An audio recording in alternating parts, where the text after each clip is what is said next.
Cranberries and Thanksgiving seem to be a match made in heaven.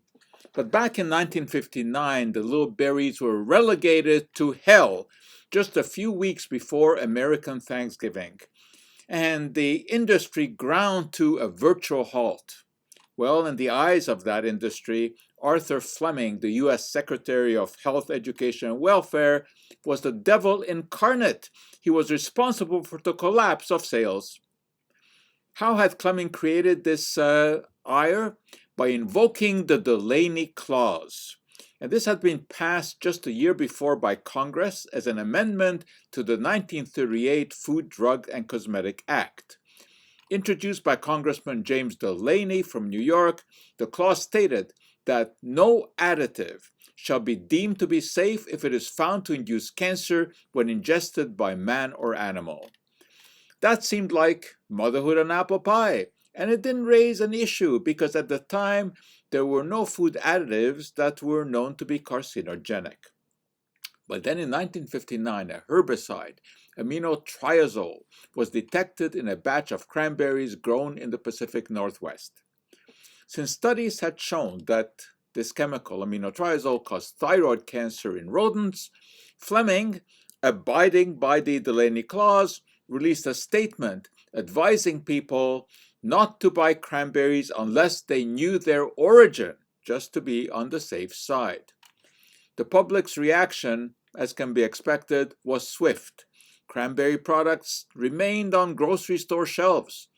An irate father in Chicago phoned his daughter's school board. Why? Because they had served cranberry extract or cranberry jelly as part of the children's lunch. Richard Nixon and John F. Kennedy, who were campaigning for the presidency at that time, tried to appease cranberry producers by eating the berries or gulping cranberry cocktails.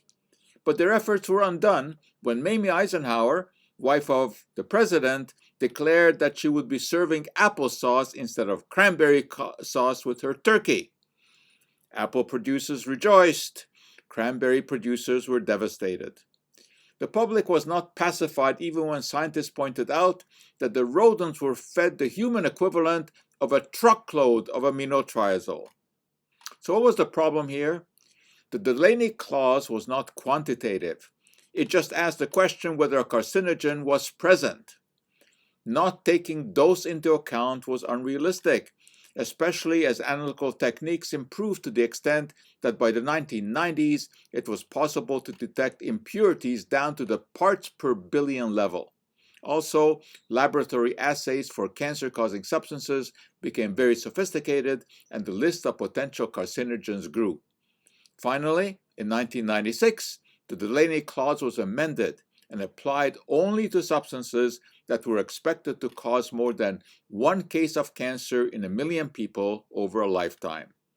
Had this been in effect in 1959, the Great Cranberry Scare would not have happened. In any case, the cranberry industry has recovered, boosted by messaging that cranberry juice can reduce the risk of urinary tract infections. But that's another story for another time. Have a happy Thanksgiving! And that for today is our Cup of Joe.